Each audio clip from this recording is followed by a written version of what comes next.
You might have recently noticed many colourful posters popping up here and there, encouraging you to vote yes, yes, yes, or no, yes, no. This means that it's once again referendum season in Switzerland. But how do Swiss referendums actually work? And who can vote in them? What are the upcoming votes about? And do Swiss actually care about voting? In this video, I'd like to answer these and many more interesting questions. And to give you a different perspective on this topic, I interviewed our Swiss friend William, who has kindly agreed to share his thoughts with you. So without further ado, let's move on to the video.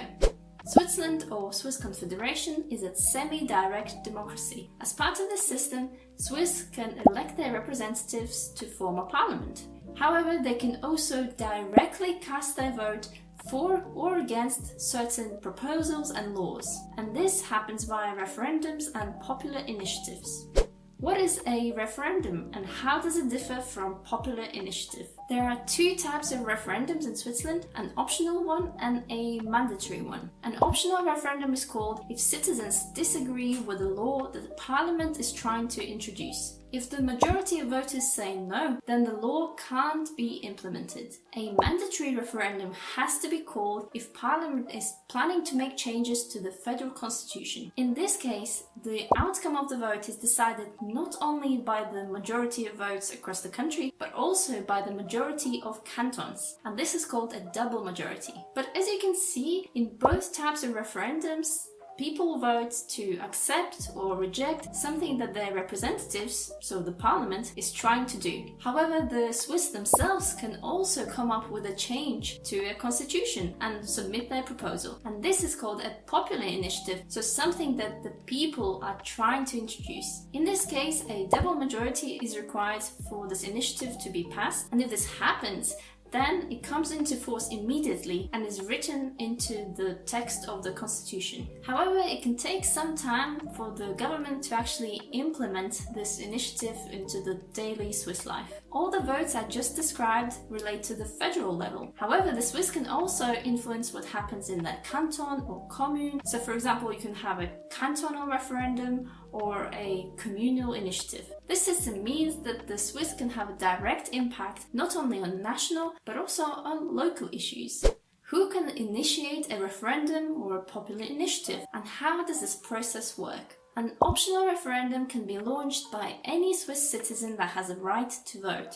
You can start collecting signatures as soon as the parliament has published the text of this new law that they're trying to implement. For a federal referendum, you have 100 days to collect and submit 50,000 signatures in favor of running this referendum. Even though the Swiss probably vote in more referendums than anyone else in the world, in reality, most laws passed by parliament come into force without anyone calling for a referendum. When it comes to popular initiatives, to launch one, it has to be formulated by a group of people called an initiative committee. You can either create a committee yourself or you can join one that already exists. The committee has 18 months to gather and submit 100,000 signatures to the Federal Chancellery. Even if the Federal Chancellery accepts this initiative, it can take years for the actual vote to happen. And that is because the Parliament and the Federal Council have to give their opinion on this initiative. They can either accept it as it is or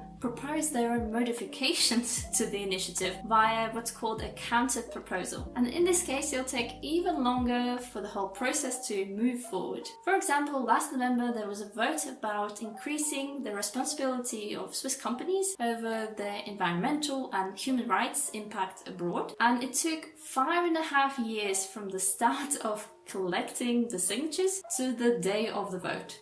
Who can vote in a referendum? Can I vote as a foreigner in Switzerland? If you're a Swiss citizen aged 18 and over, you can vote at federal, cantonal and communal levels. As soon as a person is eligible to vote, they'll be automatically registered on the system and sent a voting ballot next time the referendum comes around. If you're a foreigner living in Switzerland, you can't vote at the federal level. However, some cantons and communes allow foreigners to vote on local issues. It's interesting that the places that allow us to vote are mainly located in the French-speaking part of the country. The requirements to be able to vote vary, but normally you'll need at least permit C to be eligible to vote. How and when does the voting happen? Swiss vote in referendums and popular initiatives quite often, up to 4 times a year. If you vote in person, you'll do it on Sunday. However, you can also post in your ballot beforehand, or sometimes you can also vote online. It's interesting that in the cantons of Glarus and Appenzell-Innerrhoden, you vote in an open-air people's assembly by raising your hand.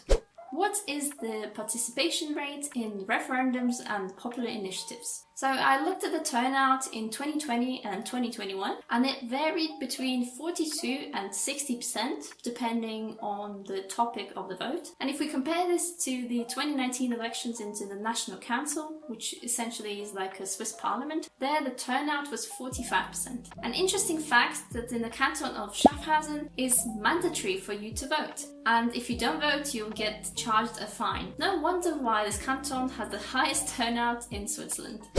And now let's move on to the interview with William. Is voting in referendums important to you? It's quite important, at least to know what's the topic that will be voted. What about the Swiss people in general? Is it important to them? It's important because that's the point where you can evolve the country. You don't need to wait on a president or someone to take maybe wrong decision or take something that the citizen does not agree. It's important in this way because sometimes there is a difference between the government and the people. This is a way to unite them together again. If you check at the proportion of people who vote, actually it is not quite a lot. But I think it depends on the topics. Some topics are not that interesting or really difficult to understand. Or even some topics you have the feeling that if it's yes or no, you will not see the differences. In this case, sometimes I don't vote or sometimes I don't pay a lot of attention. But other topic, you definitely can see that it's a turnaround. It's something that you have to pay attention or talk with people. For example, the last votation, one of the topics was about pesticides and chemicals for the agriculture, to simply forbid all chemicals products for agriculture, which is really a strong step, but could lead to a really progressive way of Switzerland. A lot of people were really excited about this, and the rate of people who were voting is 60%, which is quite high for Switzerland. And also a lot of people were against this, so they have the feeling that they need to fight to avoid this law to pass. So obviously the topics of referendums and voting are quite complex. So I'm wondering, how did you learn about it all? Is it something that's taught in Swiss schools? It could be quite complex, especially some topics. I think we start to learn this in high school. We learn a bit the systems, the politics in general, how it works. And the best is to talk with people, with friends or with family, and then you will know more, you will understand more the politics, the consequences that some topics may have on the country. How do you decide on your vote? What information is provided? This is quite wide. I would say the first source of information is the poster or propaganda that you can see. For example, on the streets, you will obviously see some poster from some political party who is promoting their opinion. The second sources would be people that you meet, your friend or your family, because if they have a strong opinion on the liberal side or on the social side, they would more influence you in a way. But of course, if you search on internet, if you search on the newspaper, you can find the opinion of every party, of every side of which is possible. But the last, I think, which is maybe the most important and more neutral, would be the information manual that you receive with the material to vote. So this is the envelope that you receive. It's sealed and there is all the information to vote inside. So if someone steals it, I just lose my voice. So inside I have my votation card, which I need to sign and prove that it's me. The paper to write the answer. So this is the two topics of this time. The question, and then I need to write the answer, yes or no. There is actually a third one, because this is the two topics related to the country in general, and this is one topic related to the canton, so only this canton of Neuchâtel. This is just the manual to explain you again how to vote. And the last, and I think is maybe the most famous and important, is the red manual, which summarizes everything. So this one is provided only for the topic related to the country. You can see there is always the date, the 2 topics, and on the back there is already some suggestions. You see 1 no and 1 yes. These suggestions are the one from directly the parliament, but of course it's only the suggestion. The important is when you open it, you have a full page to summarize what's the topic, who say no, who say yes. The things to know first is who created the law or the votation. There is usually two scenarios. It could be the government who want to make a law, and then some people don't want this law to pass. Or it could be the opposite, like some citizen or some people want to create a law, and then the government give an opposite opinion. So according to this, you can already know where the source comes from. For example, the arguments to yes comes from the government, and the arguments from no will come from this group of citizens who don't agree with this law. And the opposite can be true. The argument for yes could come from the citizen, and the argument for no could come from the government. There is also one important thing to know is the argument from the citizen is not checked by the government, which means that the government will ask the arguments of the opposition, but they will not take any responsibility about these arguments. The point is, either they write down strong arguments to convince people, or they write down just random arguments and nobody is convinced, and there is more probability for the law to pass.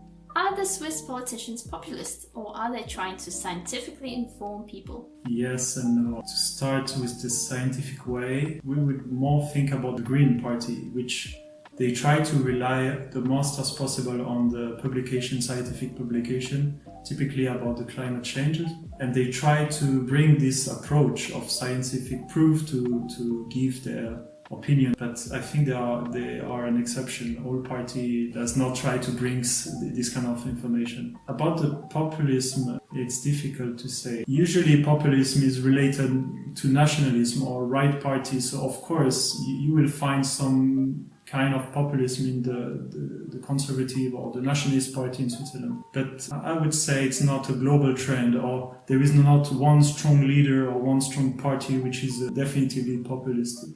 Just like you can find in France, for example. So would you say that there are different ways to promote the yes vote or the no vote? So sometimes it's more scientific approach and sometimes it's a bit more emotional. Yes, emotion is really strong, for sure, especially on the nationalist or right party. When it comes to, for example, immigration regulation, they try to promote the fear of foreigners or these kind of things. But it can also happen on the things related to economy. If there is some regulation law or some social law, again, they will play on the feelings, the emotion that it will destroy the Swiss economics, or it can create an unstable situation. The arguments that you will find from party or from the posters are mainly something quite simple or basics. They try to really summarize in one picture, in one argument, to just say no because this, or yes because this. What are the upcoming national referendums and popular initiatives about? So there is two topics, which is quite interesting, but I don't think too much extreme or will not bring a fire in Switzerland. The first one is one about economy and financial. To summarize it quickly, they want to increase the taxes coming from the income of people, but not the income of the salary, the income coming from shares and stocks. And the second topic, this one is the opposite, it's a referendum. And the topic is just wedding for everyone, which is just to open the wedding for homosexual couples. It brings the same right as any couple which is married, meaning that you can adopt a kid easier. Also, if your partner is foreigner, you can have the Swiss nationality easier, these kind of things. How do you think people will vote? We can have some guess by analyzing again where the laws come from and what's the topics. So for example, the first one is related to economy. It's new taxes coming from the socialists. The government suggests no. Of course, the liberal and the nationalist party suggest no. So I think there is a strong probability for this law not to pass. The second one, again, is the opposite. I mean, it's a law coming from the government. It has the support of government. And also, it's 2021, so Switzerland, I wish, is ready now to accept this law. So there is a probability to pass. Is there a pattern in how different cantons tend to vote? Yeah, this is really interesting, especially for people who like politics or to analyze the results. You can definitively see or observe some patterns that will repeat. The first one, I think, is the most famous, is called the röstigraben. You can translate it like the wall of the rösti, just in case you don't know. The rösti is a dish made of potato from Switzerland. What we call the röstigraben is when there is a result of votation, and you can obviously see that all cantons who are speaking French just say yes, and all cantons which are speaking Swiss German just say no, or the opposite. And then you can see two different color and a border.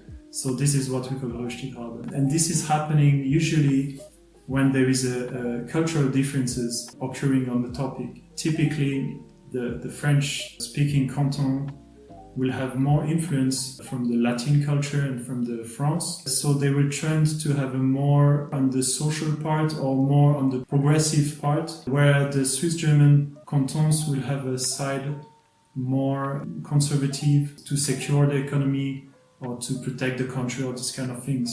Another trend or pattern that you can see, which is really similar but slightly different, is the difference between the countryside and the city. Because the cities will be more developed or more used to the differences, more used to meet people from other culture, and usually is more developed. And the countryside is a bit more maybe conservative or care more about the local people. So you could also observe these differences. I noticed also other patterns. One is really simple. It's like the United Switzerland. It's like all Switzerland say yes or no. So all Switzerland is red or green. And the last time, which is really, really rare, the pattern with a local interest. So if a topic is related specifically to a canton, you can obviously see, just like here, just one or two cantons which is pointing to a different opinion to the rest of the Switzerland. What are some interesting referendums that have happened in the past? To start about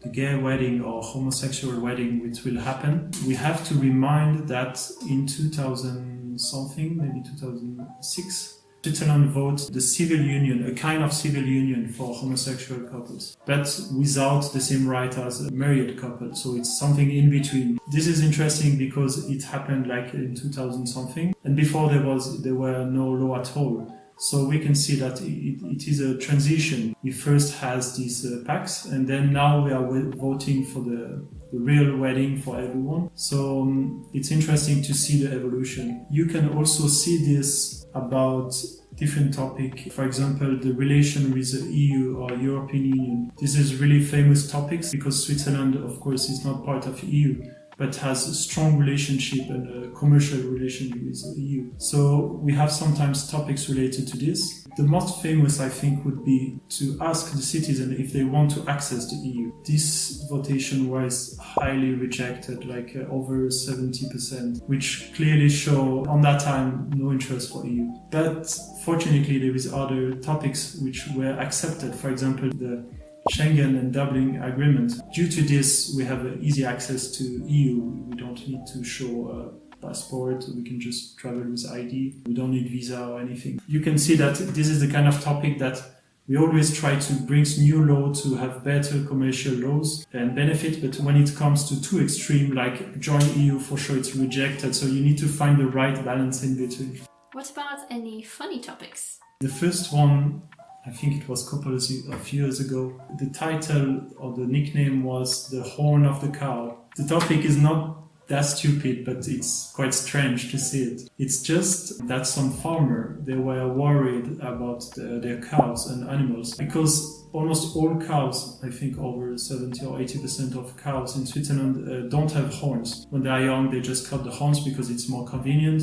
And they cannot hurt themselves with other cows. And this person was concerned because they think it is not natural. He just wanted to keep the horns. But if you keep the horns for cows, then you have some loss on your production or on your farm. So he just wanted to create a law. If you keep your horns, you can have some allowance from the government to help you with this laws, and it didn't pass, but it's quite funny to see. And another one which shows the Swiss culture, I think, strongly. The title was 6 weeks of holiday, which just means that by the law, the minimal weeks of holiday that you can have in your work would be 6 weeks, and it was rejected. So this obviously shows that even if you try to vote something super good like money for everyone or holiday for everyone, if it's too extreme, it will be rejected. Thank you so much for participating in this interview. Hope you enjoyed this video and learned something about referendums and popular initiatives in Switzerland. Have a nice day wherever you are, and see you in the next video next week. Bye!